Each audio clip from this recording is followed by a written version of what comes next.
Eric Adler, thank you for joining me. It's great to be with you. We met last year at the Academy of Philosophy and Letters conference, and now a year later, here we are finally doing this podcast. So glad to have you with me.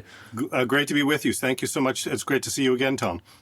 And let me hold up your recently released book, Humanistic Letters, the Irving Babbitt, Elmer More Correspondence from University of Missouri Press, which you edited. It's from the Irving Babbitt papers.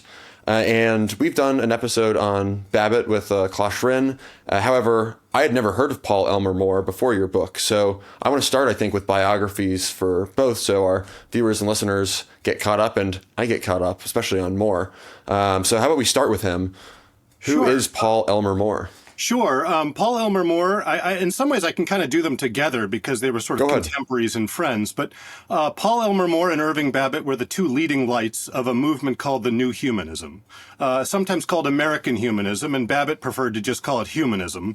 But nevertheless, it's typically pigeonholed as the New Humanism. They both lived from the 1860s into the 1930s, and they were best friends from their days in graduate school. They both went to Harvard, where they both studied Sanskrit, Pali, and Indian philosophy. Both men left after a master's degree. They disliked what they perceived to be the narrow and kind of negative Germanizing take on literature that a PhD required, and so neither one of them was interested in getting a PhD. Irving Babbitt spent most of his career as a professor of French and comparative literature at Harvard University, where he had an influence on a number of students, including T.S. Eliot, David Riesman, Walter Lippmann, and so forth. But he also had an influence as a critic who wrote a number of very important books that advanced the principles of the New Humanism. And Elmer More spent some time as a teacher. He taught for a while Sanskrit and classical literature at Bryn Mawr, and then later in his career he spent some time as a lecturer at Princeton University, teaching first in the philosophy department and then ultimately in the classics department. But he also was a working critic who was an editor as well. And in fact, he was editor-in-chief of The Nation magazine, which is still with us in very different form, when he was an editor from 1909 to 1914. And then he was sort of a freelance critic and writer as well. And both men were the sort of principal figures surrounding this important and influential informal school of criticism that was very controversial, especially in the 1920s and into the 1930s in America, in Europe to some degree, and even in China. Perfect. And, before we talk more about their correspondence, it is very fascinating to me that especially Babbitt could teach at Harvard University without a PhD.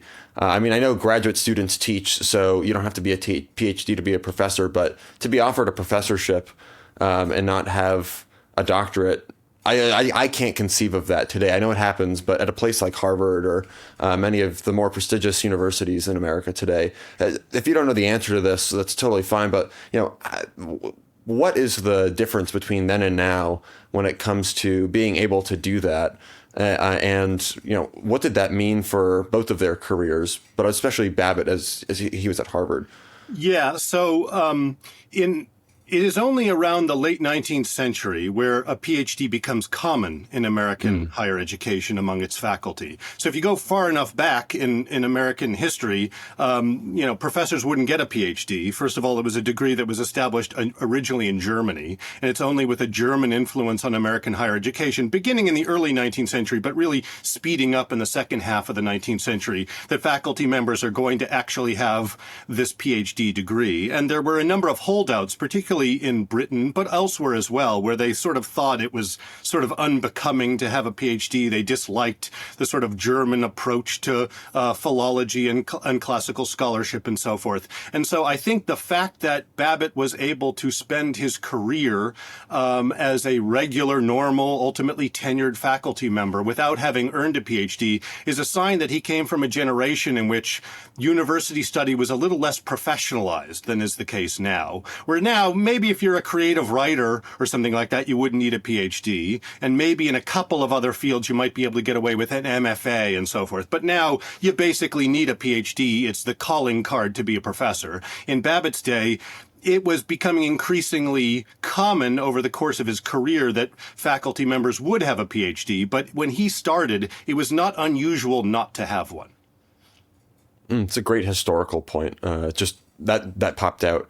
Tell me more about the new humanism. What makes it new, as in what's the old humanism versus the new humanism? I know you said Babbitt was not a fan of this. Some of that gets at Babbitt's dislike of the term new humanism, because he really considered himself a humanist, and I think Paul Elmer More considered himself a humanist in a sort of more traditional way. But they were putting their own gloss in some ways on what they perceived to be the history of humanism. Both Irving Babbitt and Paul Elmer More, who had very similar philosophical approaches to life until More, toward the end of his life, turns back to Christianity, which we can talk about later. But both of them were, over the course of their intellectual careers, ethical dualists. And they perceived that all members of the sort of humanistic school, if you will, all people associated with the humanistic way of looking at the world, whether they were historically associated with the humanistic movement beginning in Roman history and then moving forward and so forth or not, perceived of the human predicament as dual. That is to say that human beings all have impulses, like all animals do, and that they also have, in distinction to the animals, they also have a human power of control over those desires and impulses. And so the idea is that for a humanist, you are supposed to affirm those desires or longings that are actually constructive and helpful to civilized life more generally and human flourishing, and you're supposed to tamp down those desires that are selfish or destructive and so forth. And they perceived that this was a way of looking at the world that you see in the historical humanist movement. You see it in Cicero. You see it with the Italian humanists to a degree and so forth, and all the way moving forward. But according to Babbitt and also More, you see it in other traditions as well. And so they talk a little bit about the humanism of Confucius, for example, or the humanism of Buddha, or the humanism of Jesus, right? So they perceive that this is a kind of larger, what Babbitt called a kind of psychological movement in addition to a historical movement as well. And they perceive that this is the sort of this Aristotelian way of looking at the world through an ethical dualist frame is the best way for civilizational flourishing and for human happiness. And what they perceived that this was an exceedingly valuable movement for people to understand and to live by, especially now, or at least in their day, although they would say probably if they were around, they would say that this is still true, because people became, instead of dualists, they became monists. That is to say, people who embraced all their impulses. So Rousseau, who in some ways becomes the bugbear of the humanists, believes that human beings are by nature good, and you just really need to follow all your impulses. And provided you do that, you will follow your authentic self, and this will make for the sort of chimerical brotherhood of men, right? This, according to Babbitt and More, is a kind of example of his idyllic impression of human existence, which is appealing in some ways because it blames society rather than yourself for all of one's own failings. But this is actually not true to human existence. Yeah, of course. It's in some sense, it's very appealing to that lower base natures, eat all the donuts, right? Drink all of the alcohol, engage, your sexual appetite, and just feast. It's a perpetual feast. But what I hear you saying is the idea of dualism is there's a yes and no, and you have to apply the right answer to the question before you. That's exactly right.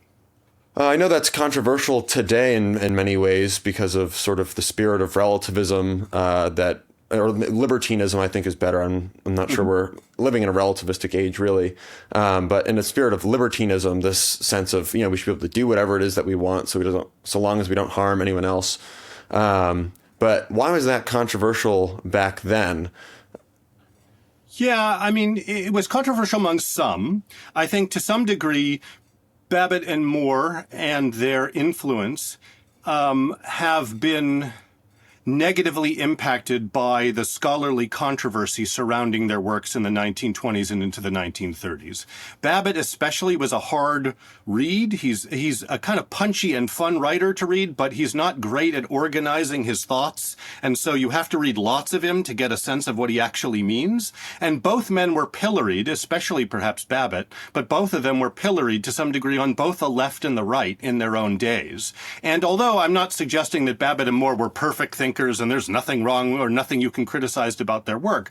A lot of the controversy surrounding their work was written by people who were not really genuinely interested in understanding what they actually had to say. And so Paul Elmer More was sort of pigeonholed as this puritanical literary critic who didn't understand the contemporary world. Irving Babbitt was also seen, and Paul Elmer More too, to some degree, as opponents of democracy, which this is not true. They were supportive of a particular type of democracy, representative democracy, constitutional democracy, but they were sort of pigeonholed in a negative way and so forth. So there was a lot of guilt by association, taking sentences out of context and so forth. But to be honest, for some reason, I think that they were, are a major reason that they were actually pilloried by some of their critics was that they were offering a kind of unwelcome message to people, which is, to some degree, you have to look in the human heart for your own failures. It's wonderful to blame society and say that, society, as long as we get society figured out exactly perfectly, we'll have a Valhalla. And according to Babbitt and More, that's an appealing notion because it takes the onus off of oneself for being a better person. But it's actually, the onus is properly on oneself. So to them, the greatest struggle for the human being is the struggle between one's higher potentialities and lower potentialities against a sense of dualism, which is in the heart of a human being. Whereas for many of their opponents, the greatest struggle in the world is between human being and society. Whether in the Rousseauistic sense that we can live like noble savages like people did in the past, or in the kind of Baconian sense that we can have complete mastery and control over nature.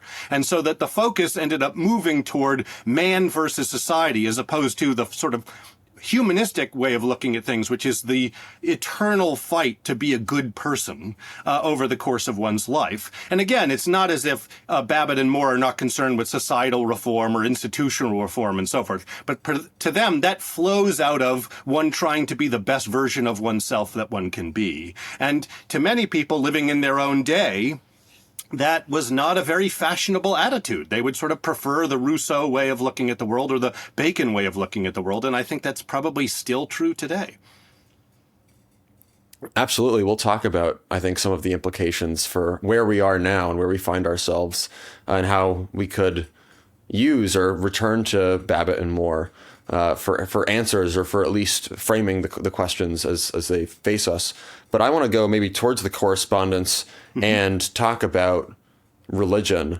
What I notice in Babbitt, because you mentioned that he was criticized falsely for being an enemy of democracy, and in Democracy and Leadership, you kind of get this sense that at once he's critical of democracy. He says that outright, the sort of direct democracy, the lust after power, which is absolute and sovereign on the one hand, but also he sets himself apart as he says, I'm a modern, but not a modernist. I'm paraphrasing, but and he's a thoroughgoing individualist.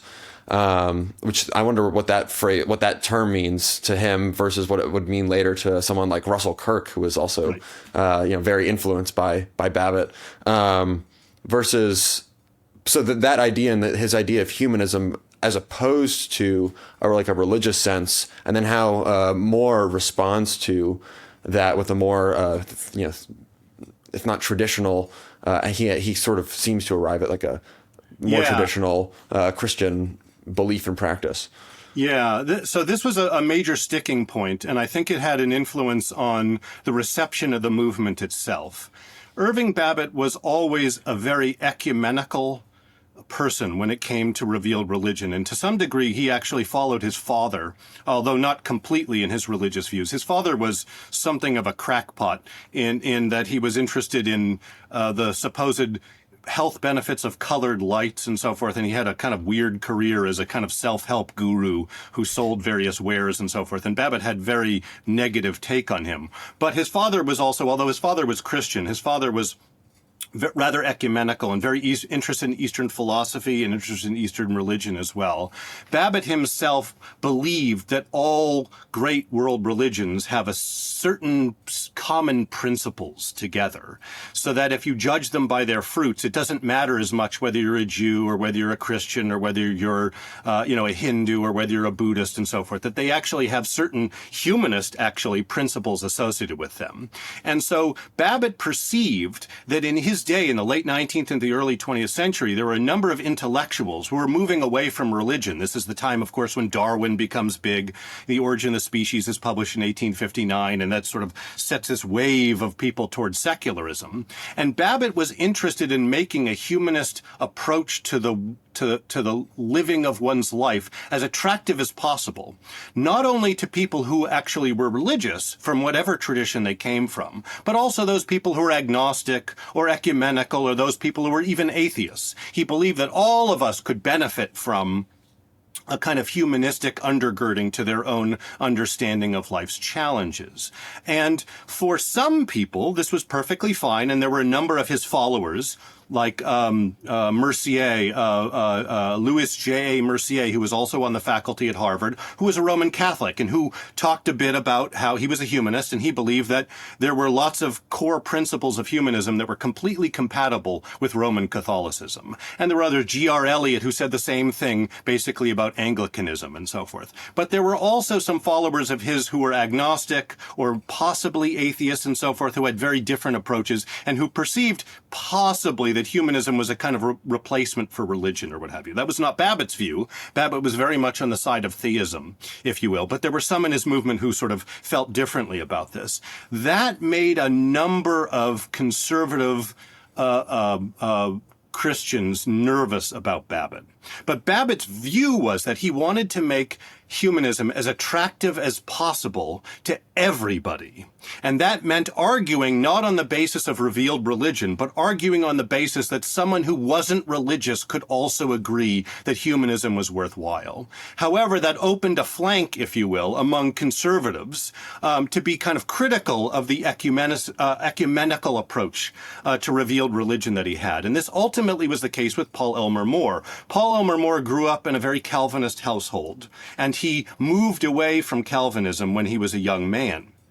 We're not perfectly certain when that happened, and became very attracted to Hinduism, although he was never strictly speaking a Hindu.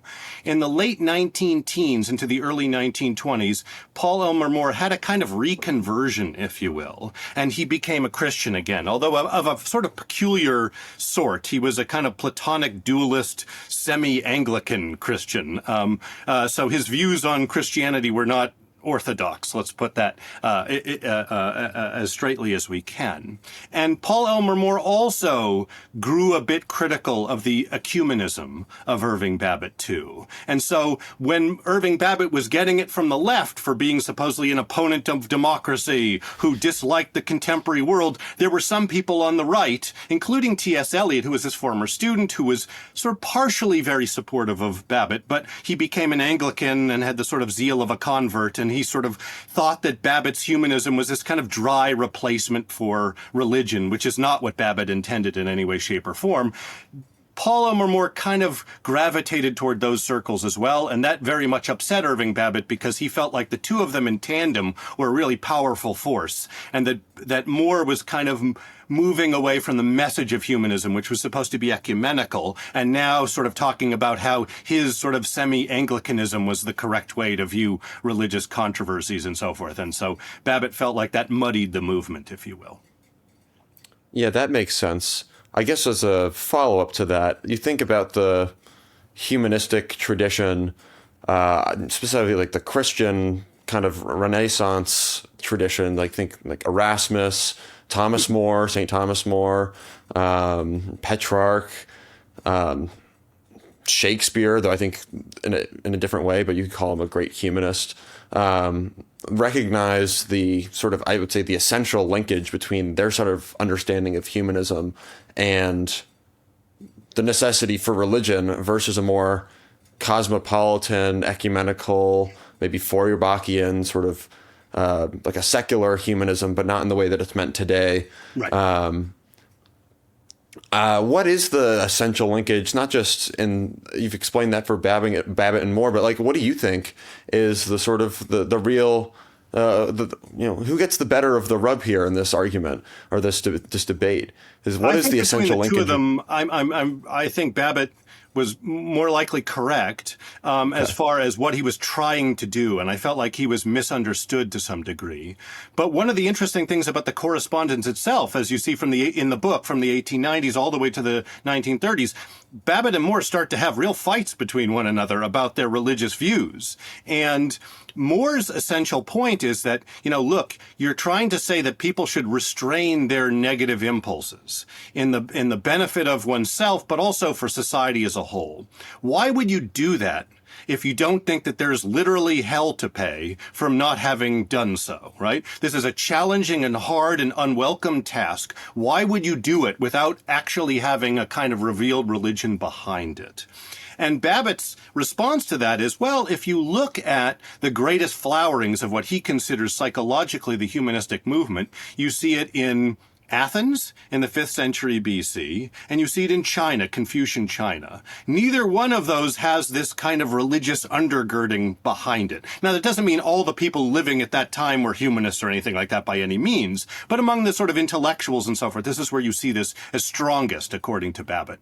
And that didn't have a kind of religious monotheistic undergirding to it at all. And so it seems like to Babbitt, it is possible without it. At the same time, Babbitt tried to make very clear he is very much on the side of the supernatural and religion. If you're going to sort of get him down to these things, he was actually a very religious person in his own way. And so he's not anti-religious. The problem was he had difficulty articulating what seemed to be a very challenging message, especially in his own prose, that was actually satisfying to people who had very strong religious beliefs of whatever sort, and then also people who were atheists or agnostics at the same time. It was difficult to keep all those people together. I think, however, it's rather valiant to have tried to do so, because I agree with Babbitt that everyone would benefit from a kind of humanistic way of looking at the world, regardless of what their actual religious commitments happen to be. That makes sense. And, as a second follow-up to that, I'd be curious to hear more, especially from the correspondence, about how the treatment of the East versus or the East and the West. I know this is a big theme in a lot of Babbitt's work, but More is with Babbitt. They're both scholars of Eastern, Hindu, and Indian and Chinese civilization. So, even though More goes in an Anglican, Christian theological direction, what remains to be that sort of influence? And that's kind of a question, I guess, thinking about contemporary implications of the East versus the West, the Huntington, the clash of civilizations, right. Especially now with China. But that's too contemporary political, I think, for our purposes. But what right. is the sort of the tension, the potential for a fusion or a synthesis in this humanistic way across these various great civilizations? Right. So that's a great question. And I think it also highlights something that's really integral to the movement as a whole, both for Babbitt and for More, which is to them and also to other humanists before them, going all the way back to Cicero, but certainly in the Renaissance with Petrarch and Bruni and so forth, a particular approach to education is really important to the humanist movement, because it's perceived that in order to recognize human nature and the challenges of human nature, that it's valuable to read great works of literature and great works of religion and great works of history that can give one the fullest sense of what human life is really like in its fullness. And so one of the things that's really surprising and really interesting about Babbitt and More, especially because they were kind of pigeonholed as conservatives, which Babbitt was actually uncomfortable with. He considered himself a moderate. He did not self-identify as a conservative. Paul Elmer More was happy to be called a reactionary, but he said only if it's properly understood. And by that, he didn't really mean reactionary in the kind of contemporary sense. So in any case, is that they're actually very radical thinkers when it comes to expanding the kind of canon of works that one should actually read in order to sort of see what human life is like in its totality. Both of them believed, and here they're sort of following Burke, in a kind of wisdom of the ages. And this idea that I think principally comes from Babbitt, but I think that More really understands this and sort of follows it to some degree as well, which is that all human civilizations have a kind of similarity to them. Now, it doesn't mean all civilizations are the same or what have you. By any means, they weren't fools. They recognized differences.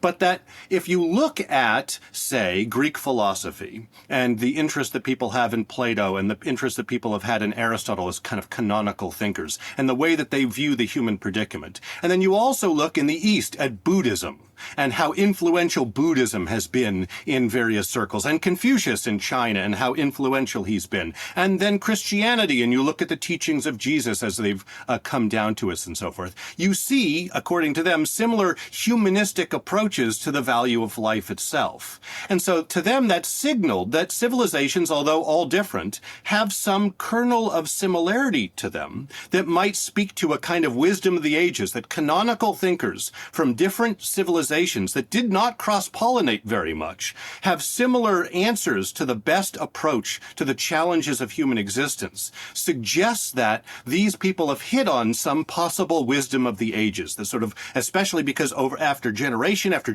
these are the thinkers that these civilizations turn to.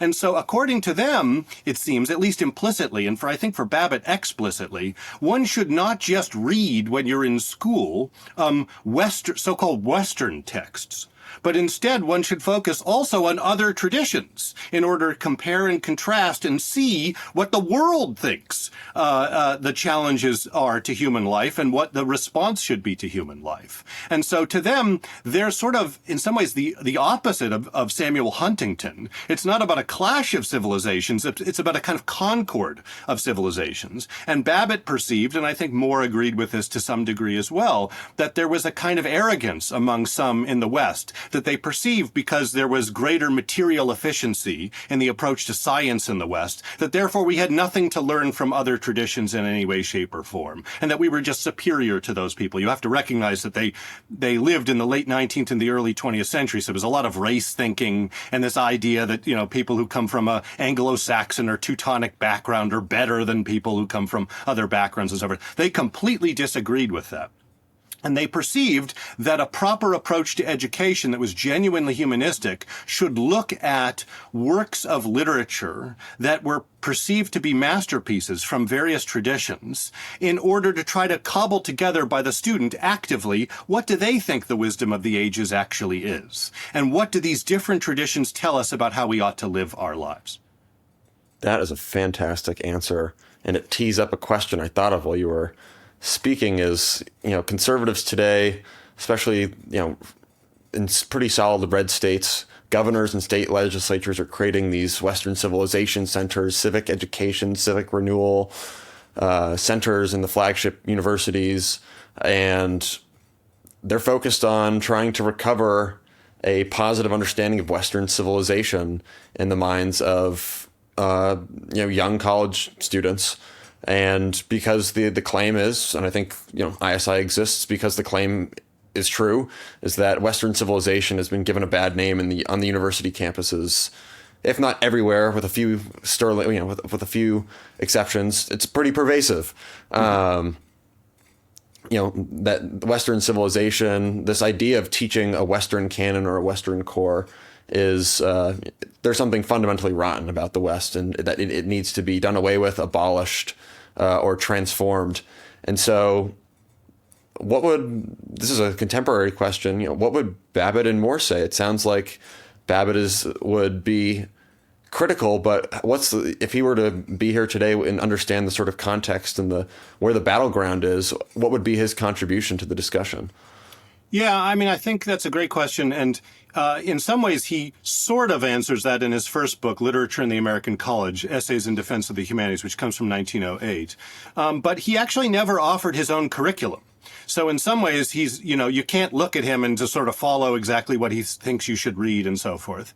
I think he would probably say that the idea that Western civilization is uniquely evil is just the sort of terrible flip side of Western civilization being uniquely good, and therefore it's the only thing we should focus on. That both of those things are kind of errors to some degree. And now we have the problem of throwing the baby out with the bathwater, right? Because I think there's many things to be critical of all civilizations.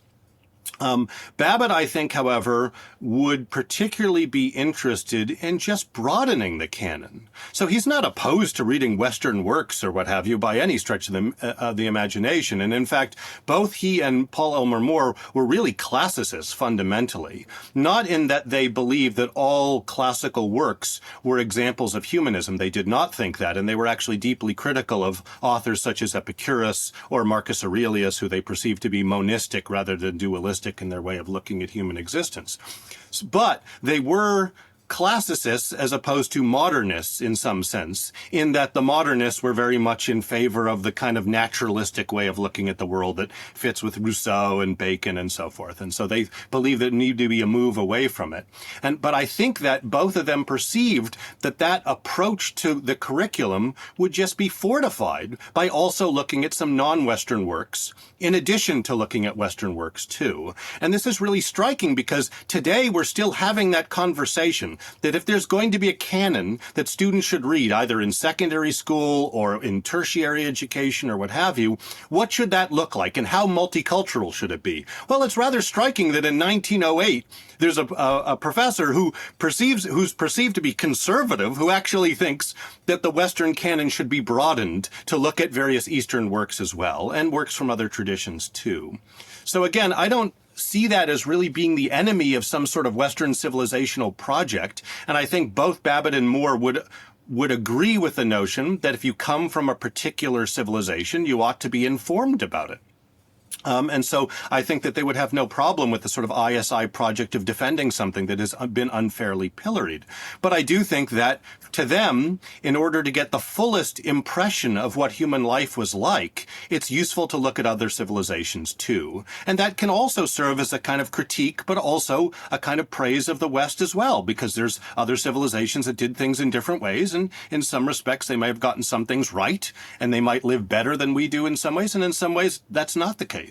So I just think it's a kind of fuller impression of things than was the case beforehand. And I would note that this kind of Western Civ way of looking at things is also very much a late 19th century kind of invention, if you will, of Charles Norton, who was also at Harvard, was a teacher of Babbitt and More, and that was to make up for the departure of the classical canon. So prior to, if you look at earlier American higher education, it wasn't about looking at Plato to NATO and so forth, moving all the way forward. It was to focus only on the classics. And you were supposed to read them in Latin and Greek and so forth. And the idea was that, you might want to read Shakespeare on your own, but you didn't do that in a course. That was sort of, beneath one's dignity to focus on English literature and so forth. So the canons have taken multiple shapes. And one of the things that I think is so striking about Babbitt and More is that they were genuinely supportive of an intellectually rigorous and morally sound kind of global canon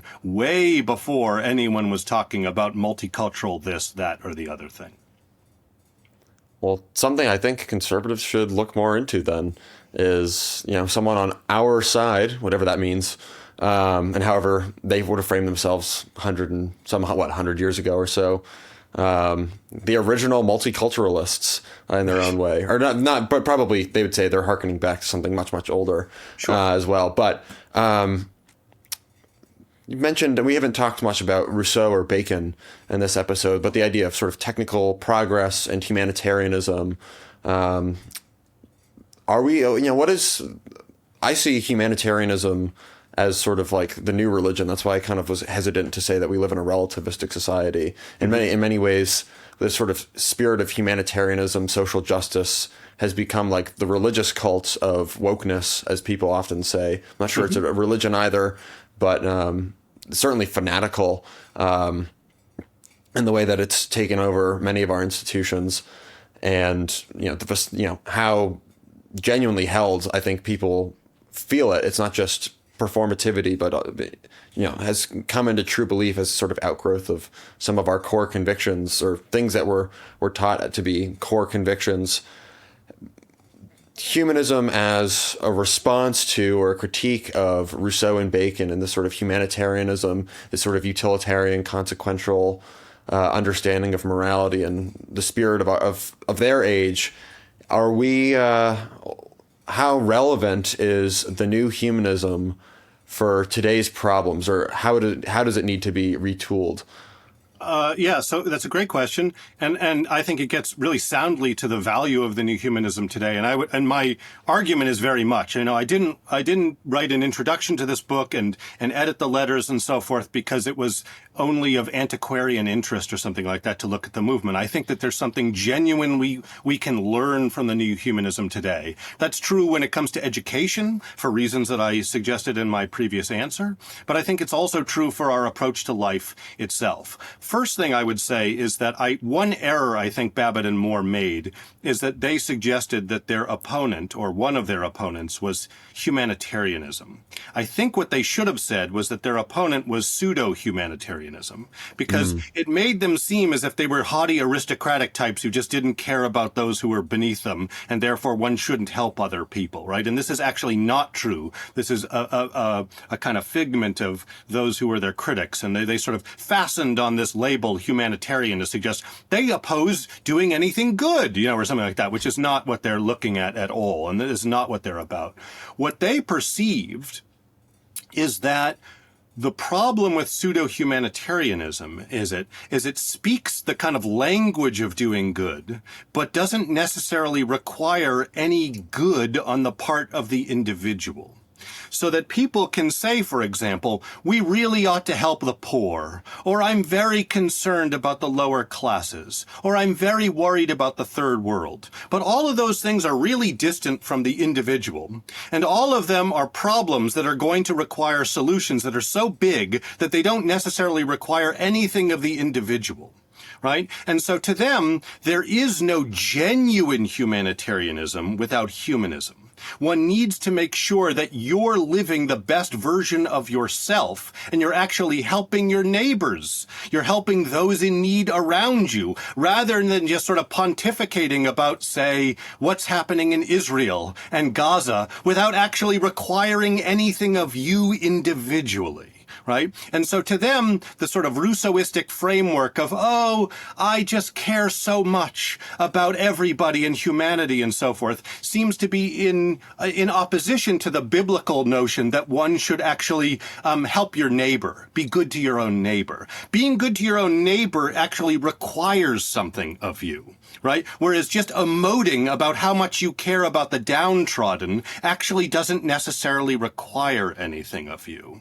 And so right. I think one of the critiques of a sort of virtue signaling, if you will, to use a kind of contemporary term, and Babbitt and More are both kind of very early critics of what would be called virtue signaling, is that it lets people off the hook too easily. This sort of Rousseauistic dreaming allows people to consider themselves really wonderful people without giving any money to charity, without actually helping their neighbor, possibly by spending their time being jerks on the internet to everybody who disagrees with them all the time. And yet they can sleep the rest of the angels because they're fighting the good fight, even though they're actually doing nothing in order to make society a better place individually, right? So one of the problems they perceive with the kind of Rousseauistic idyllic, dreamlike vision of the world is it lets people off the hook and lets people conceive of themselves as good while sort of suggesting, well, all problems are systemic anyway, so I don't really need to do anything at all. Everything has to be fixed by government or NGOs and what have you, and therefore you can think you're a wonderful person without actually being charitable or decent or humane to anybody in any way, shape, or form. It's the original critique of slacktivism. Right. And in some ways, they would be very critical of someone. And in fact, they were very anti-Bolshevist, both of them. And in this way, I think in some senses, they get this reputation for being conservative, even though Babbitt, again, considered himself a moderate, is that they perceive that, you see someone who's wealthy and a Marxist, and they might say, the tax rate ought to be 99% for those who are wealthy and so forth. And yet you perceive that this person doesn't give any money to charity, doesn't necessarily help out anybody. When the dinner tab comes, they're not quick to send out their own credit card to pay for things and so forth. It allows people to get off the hook so easily without actually doing anything, because the minute you think that all the challenges of human existence are systemic, it conveniently makes sure that you don't actually have to do anything in order to consider yourself a good person, except for emoting about one's supposed concerns for others without backing it up with any action at all. This is a kind of collectivist sort of problem, I think. We've got time for a couple more questions. First, I think we've been talking a lot about Babbitt and Moore's views and their sort of project of the new humanism. So this is maybe an apologia for the book. A question for you is, what do you get if you're a reader of reading the correspondence, reading the private letters, as opposed to reading the published works? So, I guess the question is really like, why read this book? Which maybe goes to an even deeper question of why did you write the book? It's, as aside from the fact that it's not antiquarian, why the correspondence as opposed to, say, like a biography of these two men? Right. Well, first of all, I'd say both and. I mean, I'm not trying to suggest that you should read this book and not read anything that Babbitt and Moore wrote. And I would imagine that most people who grab this book are sort of familiar with one of the two of them and has probably read something by them or what have you. The introduction that I wrote, which is offers a kind of full-scale introduction to the humanist movement. And so it is a kind of quick and easy way to get a basic sense of, like, who were these two guys? What did they think? What happened to the humanist movement? Whom did it influence? And so forth. What were its principles and so forth? So I do think it's a kind of quick and easy way to get a basic background into both of them and the controversies surrounding them. The other thing I would say, or two other things I would say. Number one, these guys were intellectual giants. One thing that becomes clear, you turn to almost any letter in this correspondence, those guys are talking about intellectual subjects, more than you might think from two guys who were best friends. There's a little bit of gossip in there, and sometimes it's kind of funny to see what the things that they're talking about. They also talk about their students, and they have some sort of negative takes on students from their own days, and this is sort of amusing as well. But they're talking predominantly about intellectual matters, and you get a sense of the similarities between them intellectually and the differences between them intellectually, because they're always editing one another's work and they're always criticizing one another's work as well, in the general sense of agreement by and large, but they're rather critical of one another too. And so it allows you to see two really intellectual giants from the early 20th century. I mean, they seem to have read basically everything. I mean, it's almost appalling how well read these two guys were. And so you get some sense from the works themselves. You get this to some degree from their published work too, but these guys were of awesome intelligence and they were great readers. And so you get some full sense of the scope of this. The other thing I would say about the value of it is that both of these guys were leaders of a particular movement.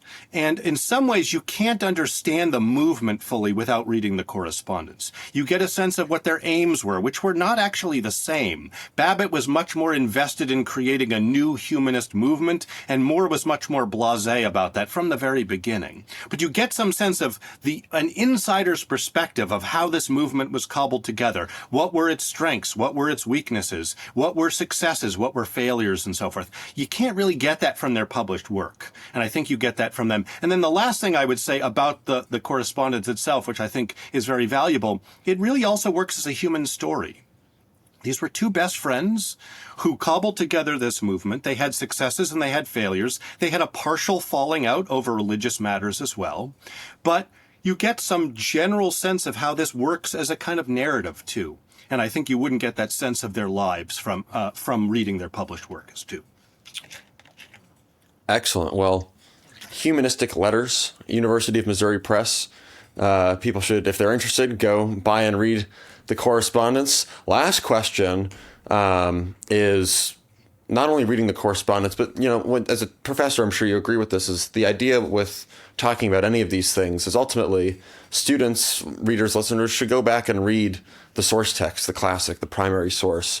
Don't read the commentary. Go back and read the thing and make some judgments about it, or at least have that at your disposal before you're going and reading these secondary things. So the question is, what is the sort of the quintessential Paul Moore and what is the quintessential Irving Babbitt that people should read if they're interested in doing that work? Yeah. For Paul Elmer More, there's sort of a two-sided answer. It kind of depends on what you're interested in.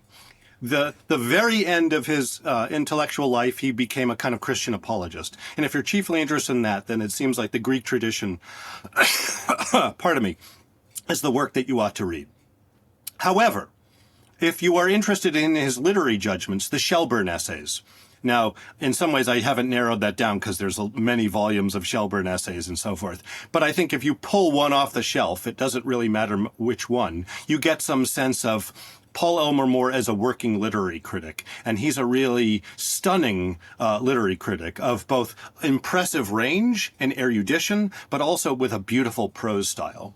With Irving Babbitt, it seems to me it depends on what you're interested in. If you're primarily interested in education, then it seems to me literature in the American College from 1908 is the way to go. If you're interested in aesthetics, then it seems like the New Laocoon, which was a second book from 1910 is the way to go. If you're interested in French literary criticism, then the Masters of Modern French Criticism is the way to go from 1912. If you're interested in kind of the general principles and an attack on Rousseau, then Rousseau and Romanticism, which is Babbitt's sort of, chief calling card in some ways, from 1919 is another one to look at. And if you're interested in chiefly in political matters, then his work, Democracy and Leadership from 1924 is the way to go. So I think in some ways with Babbitt especially, but also with More to some degree, you have to read a lot of them to get a sense of really what they're actually trying to argue. But I would say, depending on your interests, I might, pick different books depending on which way you wanted to go. That's a great guide, and I think also underscores how versatile or how well-read and erudite they both are. So thank you for that. And what about you, Eric? If people want to follow more of your work, where should they look and what would you point them to? Yeah, so I did, my initial first book was on Roman historiography, and so it'd probably be of interest mostly to classicists or those who are interested in the classical world. It's on speeches of enemies in Roman historiography. So Roman writers put speeches in the sort of mouths of enemies and so forth, and it examines those kinds of speeches as a way to see how the Romans potentially criticized their own society. Past that, I've been working more on the history of the humanities. I wrote a book from 2016 called Classics, the Culture Wars and Beyond, which is an examination of the academic culture wars of the 1980s and 1990s in the United States and the role of classics in them. In 2020, I wrote a book called The Battle of the Classics, How a 19th Century Debate Can Save the Humanities Today. That's where Irving Babbitt first shows up in my work, and that's probably the most accessible, new humanist-inspired vision of higher education that I offered. And then in 2023, the Humanistic Letters book came out. And right now I'm working on a biography of Irving Babbitt. So that's the direction that I'm moving in. Fantastic. Eric, thank you so much for the episode. And I'm glad we got to do this after a whole year. And hopefully we'll have to have you back on at some point. Once the Babbitt biography comes out, we can continue to dive ever deeper. So thanks again. Thank you so much, Tom. It was wonderful.